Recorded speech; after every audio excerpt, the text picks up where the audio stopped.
우리 본문을 같이 읽겠습니다. 이사야 53장 4절부터 12절을 번갈아 읽겠습니다. 이사야 53장 4절부터 12절입니다. 그는 실로 우리의 질고를 지고 우리의 슬픔을 당하였거늘 우리는 생각하기를 그는 징벌을 받아 하나님께 맞으며 고난을 당한다 하였노라. 그가 찔림은 우리의 허물 때문이요 그가 상함은 우리의 죄악 때문이라. 그가 징계를 받음으로 우리는 평화를 누리고 그가 채찍에 맞음으로 우리는 나음을 받았도다. 우리는 다 양 같아서 그릇 행하여 각기 제 길로 갔거늘 여호와께서는 우리 모두의 죄악을 그에게 담당시키셨도다. 그가 모욕을 당하여 괴로울 때에도 그의 입을 열지 아니하였으며 마치 도수장으로 흘려놓은 가문이었나마다 혈감는 자 앞에서 잠잠한 양같이 그의 입을 열지 아니하였도다.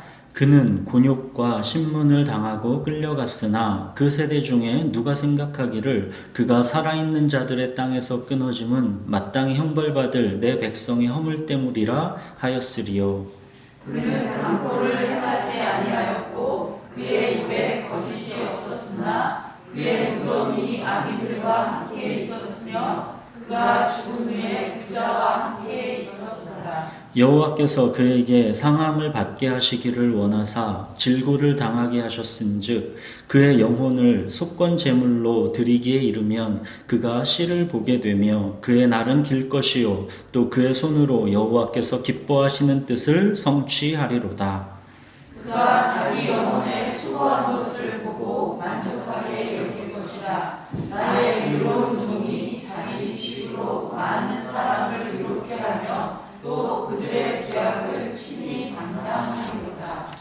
그러므로 내가 그에게 존귀한 자와 함께 몫을 받게 하며 강한 자와 함께 탈취한 것을 나누게 하리니 이는 그가 자기 영혼을 버려 사망에 이르게 하며 범죄자 중 하나로 헤아림을 받았음이니라. 그러나 그가 많은 사람의 죄를 담당하며 범죄자를 위하여 기도하였느니라. 네. 이 오늘 본문 이 이사야 53장에서 말하는 그는 정확하게 예수 그리스도를 가리키고 있습니다.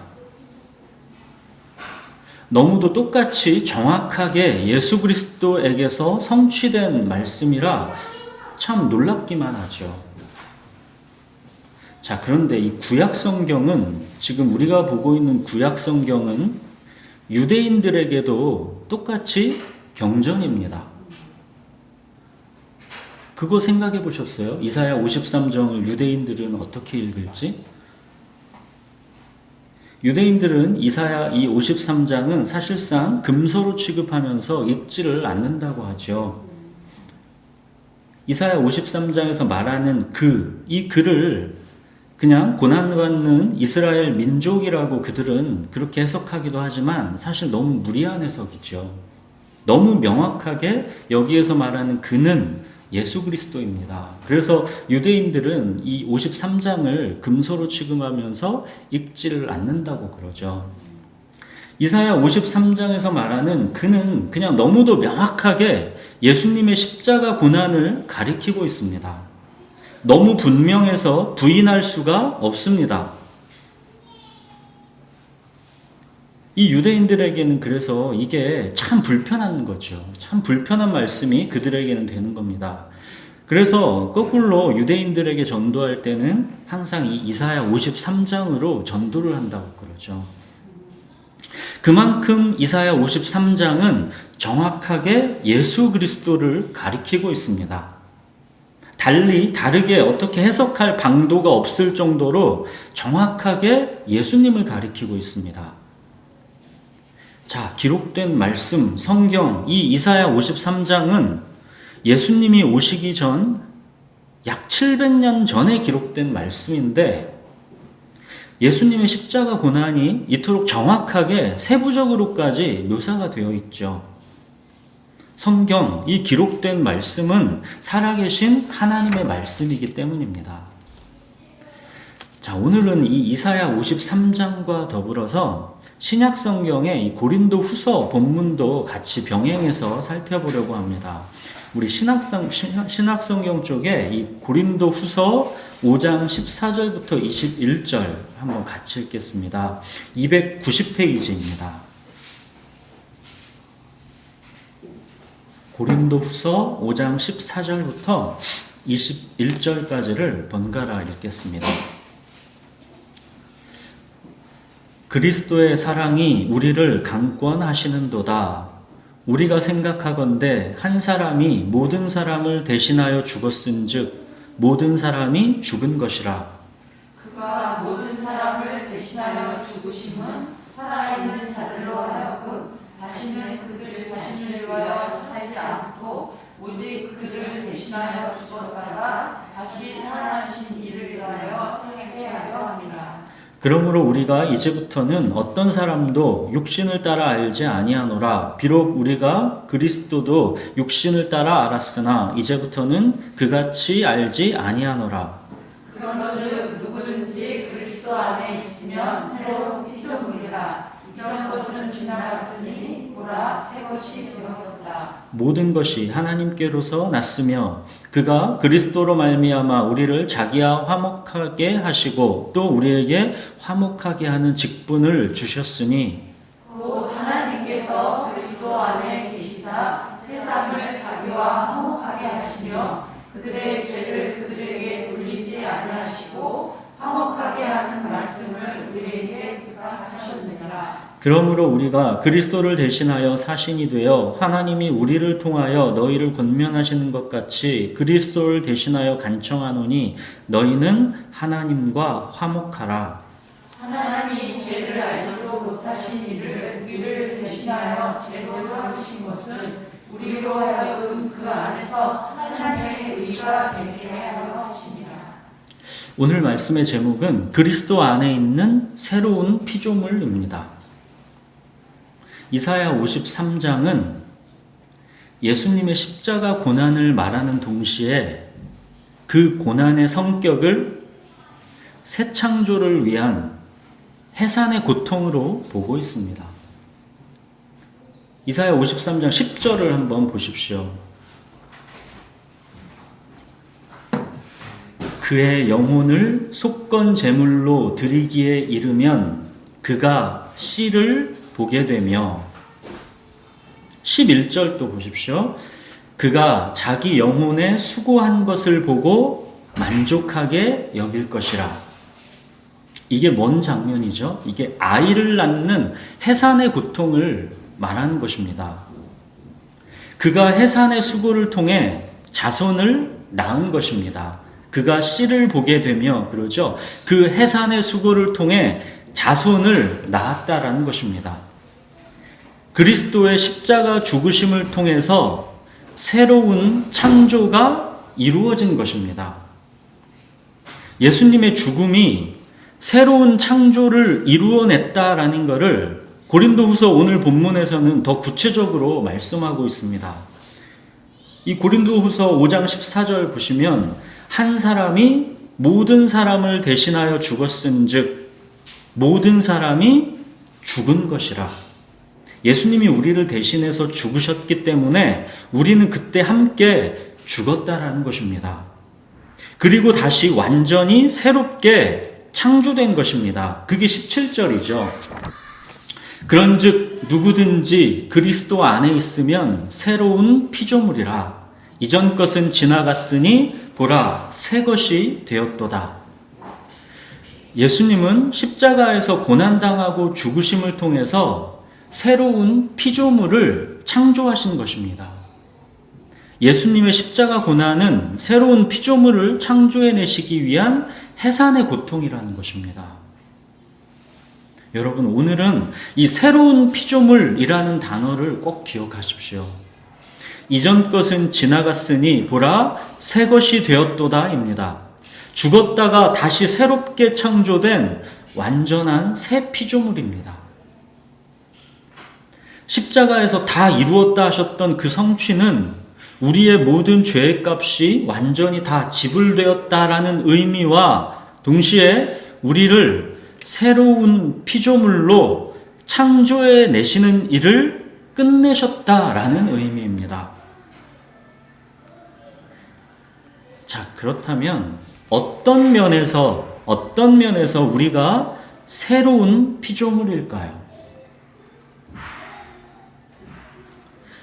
이사야 그 6절 한번 보시면 우리는 다 양 같아서 그릇 행하여 각기 제 길로 갔거늘 여호와께서는 우리 모두의 죄악을 그에게 담당시키셨도다. 우리는 다 양 같아서 그릇 행하여 각기 제 길로 갔거늘 이것이 우리의 옛 존재입니다. 하나님께 불순종하여 각기 제 길로 가면 그 결과는 죽음입니다. 먹지 말라 말씀하신 선악과를 먹으면 정녕 죽습니다. 죄의 싹은 사망입니다. 신명기 모세의 율법을 보면 어떻습니까? 순종하면 복을 받고 불순종하면 저주를 받습니다. 자, 바로 이 죄와 벌의 세계, 율법 시스템 속에 거하는 존재가 우리의 옛 존재입니다. 순종을 하면 복을 받지만 불순종하면 저주를 받는 세계입니다. 근데 문제가 뭡니까? 어느 누구도 불순종하지 않을 수가 없다라는 것입니다. 양 같아서 그릇 행하여 각기 제 길로 가지 않는 사람은 하나도 없더라는 것입니다. 의인은 없나니 하나도 없다라는 것입니다. 정죄함을 면할 방법이 없다라는 것입니다. 죄와 벌의 세계, 율법 시스템에 갇혀서 죽을 수밖에 없다라는 것입니다.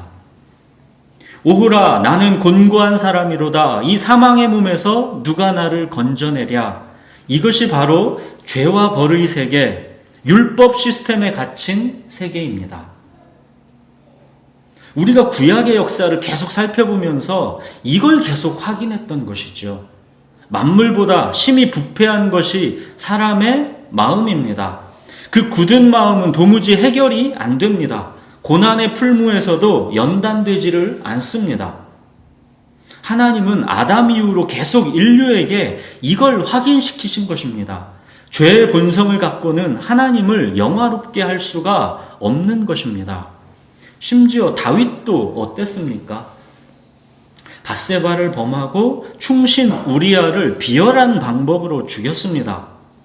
하나님께서 이 죄를 책망받고 이 다윗은 그때부터 그야말로 심히 고통스러웠죠. 이것은 물을 땅에 쏟은 것과 같은 것입니다. 그 죄의 결과를 돌이킬 수가 없는 것입니다.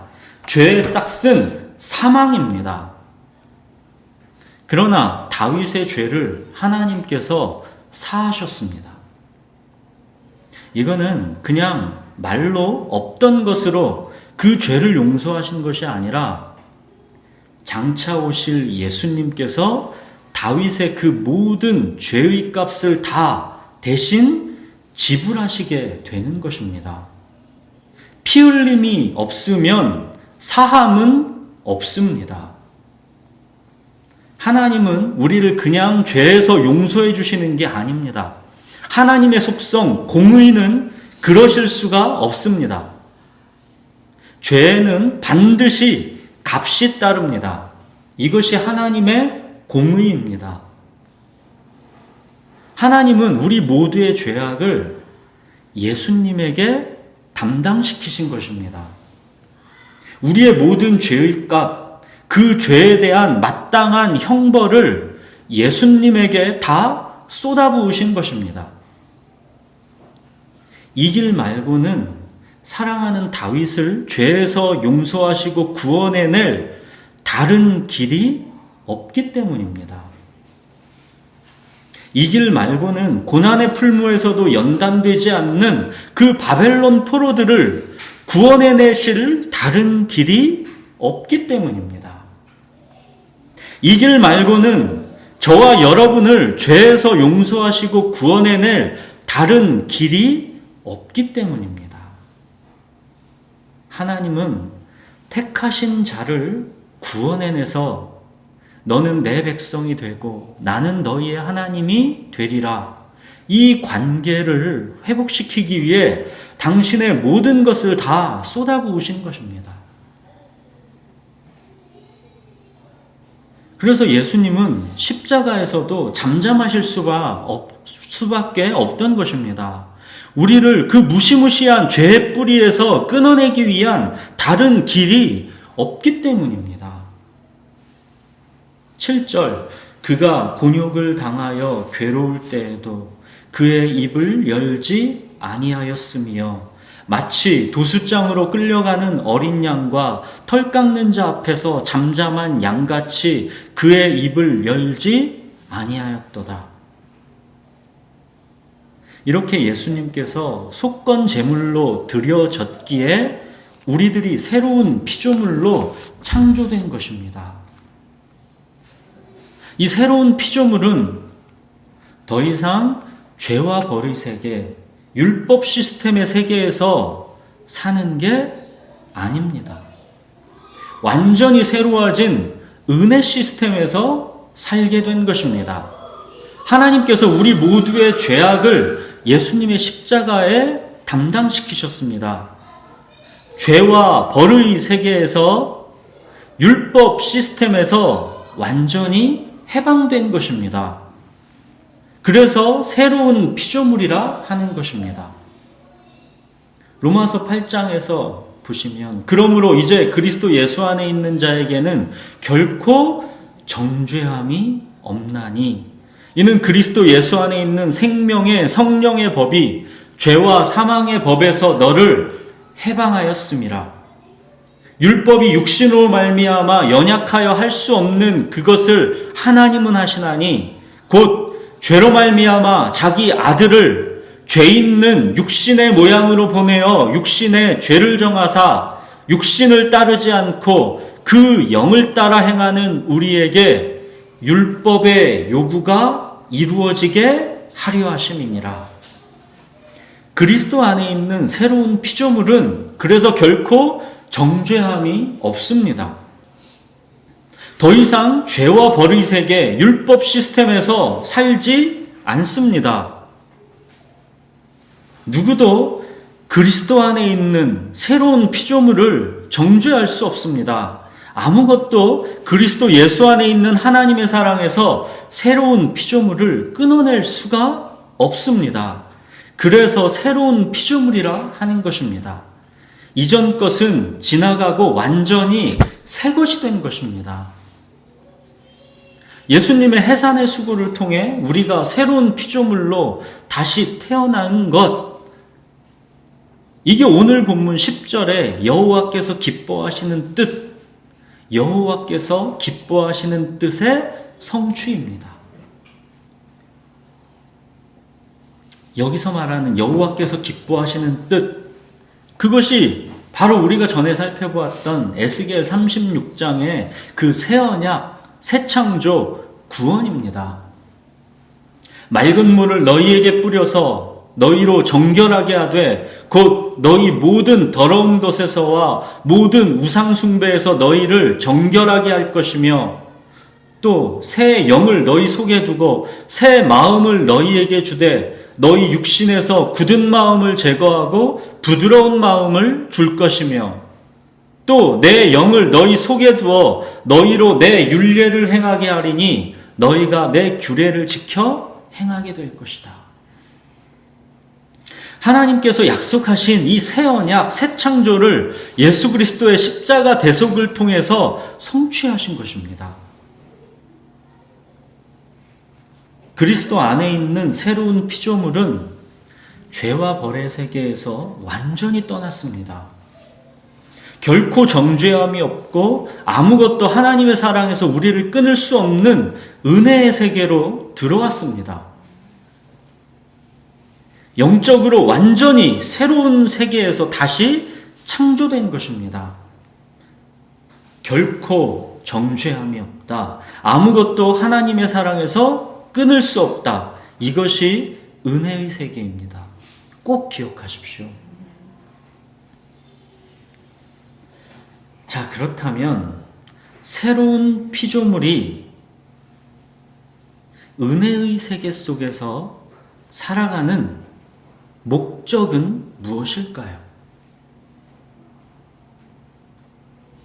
정죄함이 없으니 이제 그야말로 내 맘대로 살아도 되는 자유가 생겼으니까 이제 마음껏 내 마음대로 자유롭게 살고 싶어질까요? 여러분 그렇든가요? 바울이 뭐래요? 그럴 수 없느니라 입니다. 참으로 신비하게도 이게 그렇지가 않다는 것입니다. 이게 정말 신기한 것이고 이걸 보면 정말 새 창조가 분명한 것이죠. 결코 정죄함이 없고 아무것도 하나님의 사랑에서 끊을 수가 없는 완전한 자유 속에서 살아가지만 새로운 피조물의 삶의 방식은 오히려 오직 주님만을 위해서 살아갑니다.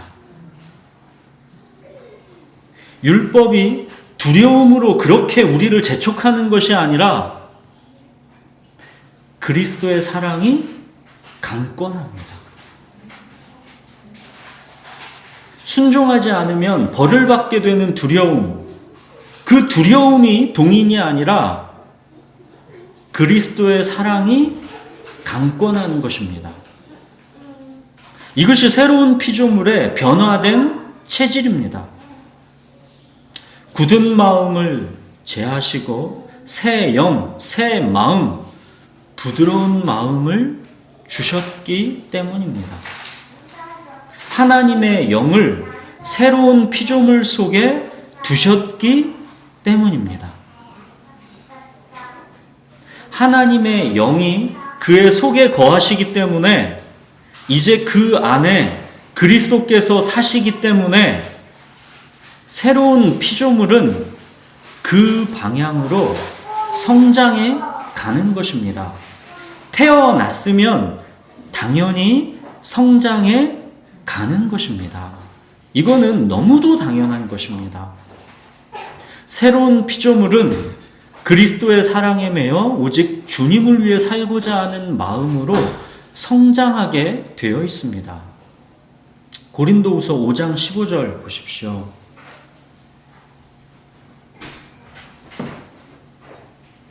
그가 모든 사람을 대신하여 죽으심은 살아있는 자들로 하여금 다시는 그들 자신을 위하여 살지 않고 오직 그들을 대신하여 죽었다가 다시 살아나신 이를 위하여 살게 하려 함이라. 이건 암송하셔야 하는 구절입니다. 이거는 오직 그리스도와 함께 죽었다가 지금은 살아있는 자들, 즉 새로운 피조물의 삶의 목표를 보여주는 것입니다. 옛사람의 삶의 목표는 그들 자신을 위하여 사는 것입니다. 너무도 분명하죠. 옛사람의 목표는 그들 자신을 위하여 사는 것입니다. 물질의 풍요, 몸과 마음의 편안함, 옛사람은 오로지 이것만을 위해 살도록 되어 있습니다. 그렇게 하지 않을 수가 없습니다. 자아실현이 옛사람의 목표입니다. 이거는 그렇게 하고 싶지 않아도 이렇게 할 수밖에 없습니다. 그러나 그리스도 안에 있는 새로운 피조물은 자아실현이 아니라 주님을 위해 살고자 하는 마음으로 자연스럽게 이끌립니다. 율법의 의무와 두려움으로 끌려가는 것이 아니라 그리스도의 사랑이 강권합니다. 그 안에 하나님의 영, 성령이 거하시기 때문에 그 방향으로 성장해 가는 것입니다. 죄와 벌이라는 두려운 율법 시스템, 죄를 지으면 정령 죽으리라 하신 그 무시무시한 율법 시스템으로도 율법대로 살게 되는 게 불가능했는데 참 신기한 것이 결코 정죄함이 없는 완전한 자유가 주어진 은혜의 세계 속에서는 그리스도의 사랑에 이끌려서 율법대로 행하게 된다는 것입니다. 심지어는 율법의 한도를 훨씬 초월해서 자기 목숨을 버리기까지 순종한다는 것입니다. 이거는 오직 그리스도의 강권하시는 사랑이 아니면 설명될 수 없는 것입니다. 이거 참으로 신비한 것입니다. 두렵게 하는 율법으로 강제할 때는 그렇게도 안 되던 것이 새로운 피조물로 다시 창조된 존재는 그 은혜의 세계 속에서 자발적인 기쁨으로 율법 이상을 순종하며 살아간다는 것입니다. 새 영, 새 마음으로 새롭게 창조되었기 때문입니다. 하나님의 영을 그 속에 두셨기 때문입니다. 그의 안에서 행하시는 이가 하나님이시기 때문입니다. 그의 마음에 소원을 두고 기쁨과 열정으로 주님을 따르게 하시는 것입니다. 비록 연약함으로 여전히 실패도 하고 죄도 짓고 넘어지지요. 우리 보면 맨날 그렇지 않습니까? 그런데 그로 인한 모든 고통과 고난과 죄책감마저도 결국은 은혜와 사랑을 더욱 견고하게 하고 그 모든 죄와 연약함까지도 하나님은 합력해서 선을 만들어내신다는 것입니다. 새로운 피조물이 살아가는 이 은혜의 세계는 정말로 예전과는 완전히 새로워진 새 창조의 세계라는 것입니다. 사랑하는 여러분, 그리고 무엇보다 그리스도 안에 있는 새로운 피조물은 그 특징이 이 땅을 본향으로 창조되지 않았다라는 것을 아셔야 합니다. 새 피조물은 made in heaven입니다. 새 하늘과 새 땅에 최적화된 존재로 창조된 게 새로운 피조물입니다. 고린도 후서 5장 1절 보십시오.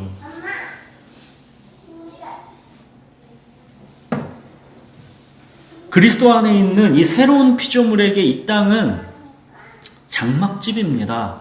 텐트입니다. 우리에게는 하늘에 있는 영원한 집이 있습니다. 이어서 2절 보십시오. 사실상 솔직히 탄식하게 된다는 것입니다. 참으로 우리가 여기 있어 탄식하며 하늘로부터 오는 우리 처소로 덧입기를 간절히 사모하노라. 조금 내려가서 5장 8절 보십시오. 우리가 담대하여 원하는 바는 차라리 몸을 떠나 주와 함께 있는 그것이라. 차라리 몸을 떠나 주와 함께 있는 그게 원하는 바라는 것입니다. 예수님께서 십자가 보혈로 창조한 그리스도 안에 있는 새로운 피조물은 이 땅을 영원한 집으로 하여 창조된 게 아닙니다. 이거를 꼭 기억하셔야 합니다. 그래서 5장 9절 그런즉 우리는 몸으로 있든지 떠나든지 주를 기쁘시게 하는 자가 되기를 힘쓰노라. 주를 기쁘시게 하는 자가 되기를 힘쓰는 것, 이것이 우리 새로운 피조물의 가장 원하는 바입니다. 자아실현이 삶의 목표가 아니라 내 몸과 마음이 편안하게 되는 게 삶의 목표가 아니라 주를 기쁘시게 하는 것이 가장 원하는 목표라는 것입니다. 이건 지금 새로운 율법을 부과하는 게 아닙니다. 가장 기쁘시게 하는 것, 이게 내가 가장 원하는 바라는 것이죠. 지금 율법을 말하는 게 아닙니다. 자, 무엇이 그럼 주를 기쁘시게 하는 것입니까? 이사야 53장 10절에 보시면 예수님이 자신을 속건제물로 드려서 하나님의 기뻐하시는 뜻을 성취하셨다 그러죠. 하나님을 기쁘시게 했다라는 것입니다. 여러분, 그리스도 안에 있는 새로운 피조물은 바로 예수님의 이 사역을 이어받는 것입니다. 속건제물입니다. 이것을 고린도후서 5장 18절에서는 뭐라고 합니까? 화목하게 하는 직분, 이렇게 이어받고 있죠. 화목하게 하는 직분을 우리가 맡은 것입니다. 화목하게 하는 직분, 이게 우리가 이 땅에 남겨진 사명입니다. 이거는 예수 그리스도로 말미암아 하나님과 화목하게 된다라는 이 복음을 전하는 것뿐만 아니라 예수님이 자신을 속건제물로 드려서 화목하게 하셨던 것처럼 우리 또한 우리 자신을 화목제물로 드려서 하나님과 세상을 화목하게 하는 사역을 이어받는 것이다 라는 것입니다. 화목제물로 드린다라는 것은 포도알이 으깨져서 포도주가 돼서 이웃을 향해 흘려보낸다라는 것을 말하는 것입니다. 내 소중한 것, 내 몸과 마음의 편안함, 이거를 포기하고 내어준다라는 것을 말하는 것입니다. 이것이 화목제물이 의미하는 것입니다. 결코 정죄함이 없고 아무것도 하나님의 사랑에서 끊을 수 없는 은혜의 세계 속으로 들어왔는데 이 은혜 속에 사는 이 새로운 피조물은 오히려 이 땅에서 자기 자신을 화목제물로 내어드리는 순종으로까지 기쁘게 나아간다라는 것입니다. 나는 죄와 벌의 세계를 떠났는데 오히려 이제는 다른 사람의 죄와 연약함, 다른 사람의 죄와 그 연약함, 그것 때문에 내가 고난을 감수하는 화목하게 하는 이 직분을 기꺼이 영광스럽게 받아들인다는 것입니다. 다른 사람의 죄 때문에, 다른 사람의 연약함 때문에 내가 벌받는 자리로 나아가겠다라는 것입니다. 예수님께서 속건제물로 드려졌듯이 나 또한 화목제물로 드려지면서 예수님의 그 사역을 이어받는다라는 것입니다. 하나님은 참으로 알 수 없는 방법으로 일하십니다. 한 알의 밀알이 땅에 떨어져 썩어야만 열매가 맺히는 방식. 왜 이 방식을 하나님은 고집하시는지 우리는 그 하나님의 지혜를 다 알 수가 없습니다. 그런데 하나님은 이 방식만을 고집하십니다. 한 알의 밀알이 땅에 떨어져서 썩어서 죽어야지만 열매가 맺히는 방식. 하나님 오직 이 방식으로만, 과거도 그렇고 지금도 그렇고 앞으로도 오직 이 방식으로만 일하신다라는 것입니다. 내가 죽어야 열매를 맺습니다. 그러나 그 죽음은 해산의 수고입니다. 많은 열매를 맺고 영광스럽게 부활합니다. 이것이 하나님의 법칙입니다. 그리스도인들의 이 땅에서의 존재 목적은 포도주가 되는 것입니다. 포도나무이신 예수님께 붙어 있으면서 포도 열매를 맺고 그 포도가 으깨져서 포도주로 흘러나와 생명과 기쁨을 흐르게 하는 것, 이것이 그리스도인의 이 땅에서의 존재 목적입니다.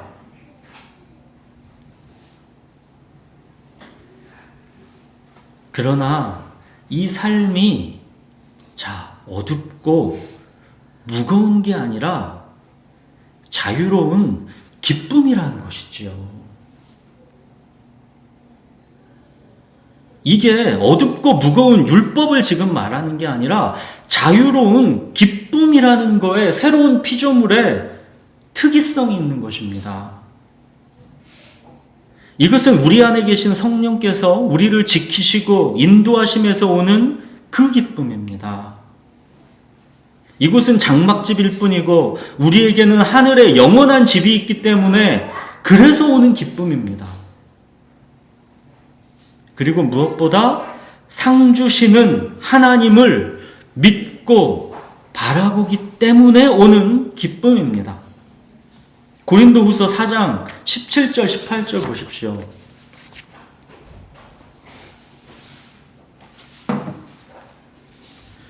우리가 잠시 받는 환난에 경한 것이 지극히 크고 영원한 영광의 중한 것을 우리에게 이루게 함이니, 우리가 주목하는 것은 보이는 것이 아니요 보이지 않는 것이니 보이는 것은 잠깐이요 보이지 않는 것은 영원함이라.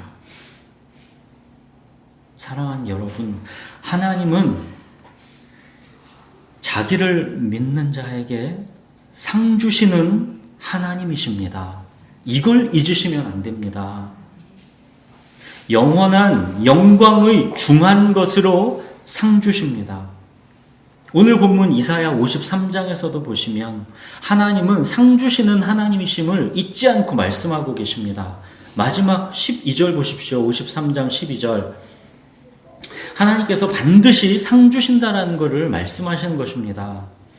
그가 자기 영혼을 버려 사망에 이르기까지 순종하였기 때문에 하나님께서 그에게 존귀한 자와 함께 몫을 받게 하며 전리품을 나누게 하겠다 하십니다. 하나님은 반드시 상 주시는 하나님이심을 잊지 마십시오. 하나님께서 주실 상을 기대하십시오. 주실 상을 기대하는 것이 믿음입니다. 상을 기대하는 것이 믿음입니다. 그리스도인들에게도 각각 선악간에 그 몸으로 행한 것을 따라 심판이 있다라는 것을 잊으시면 안 됩니다. 고린도후서 5장 10절 보십시오.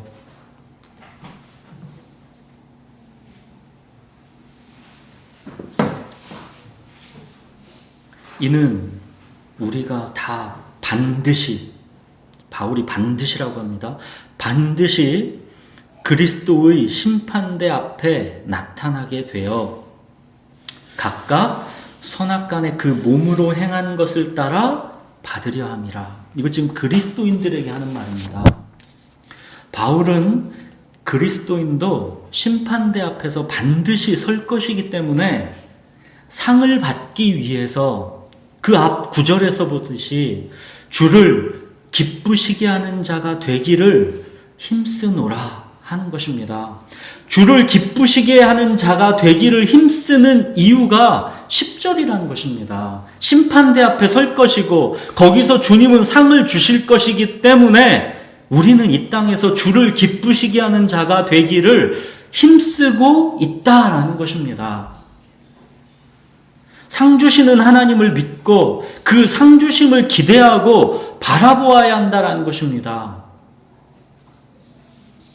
믿음은 그가 계신 것을 믿는 것이고 그를 찾는 자에게 상 주시는 이다라는 것을 믿는 것, 그게 믿음입니다.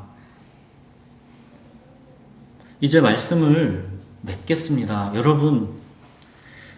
여러분에게 낙심, 무기력, 자기 연민 이런 게 찾아와서 도무지 마음에서 떠나려고 하지 않는 때가 있죠. 수고도 다 헛되고 하는 모든 일이 그냥 다 무익하고 쓸데없이 괜한 힘을 쓰는 것 같은 그런 침체가 찾아오는 때가 있지요.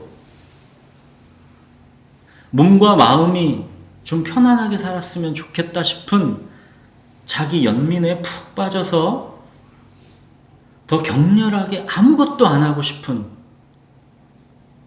진짜 아무것도 안 하고 싶은 그런 무기력증에 빠지는 때가 있습니다. 이게 조금 더 심하면 어떻게 됩니까? 주님은 아직 오라고 부르시지도 않는데 다 손 놓고 얼른 주님께 가려고 하는 그 깊은 무거움으로 빠지는 것이죠.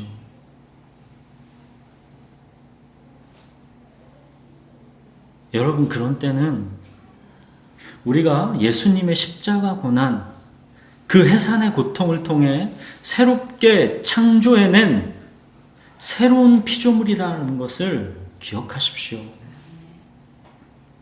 그는 실로 우리의 질고를 지고 우리의 슬픔을 당하셨습니다. 예수님의 해산의 고통을 기억하십시오. 우리는 예수님의 그 해산의 고통을 통해 새롭게 새로운 피조물로 다시 태어난 것입니다. 그 새로운 피조물의 본향이 어디인지 기억하십시오. 그 새로운 피조물은 이제는 또 어떻게 살아야 하는 것인지 오늘 말씀을 깊이 묵상해 보십시오. 그리스도 안에 있는 새로운 피조물에게는 이 복음의 말씀은 링거 주사와도 같은 것입니다.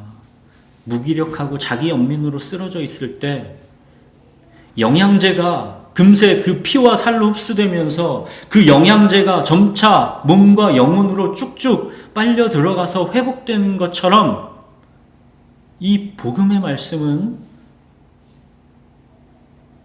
이 새로운 피조물에게 그 생기를 날마다 회복시키는 것입니다.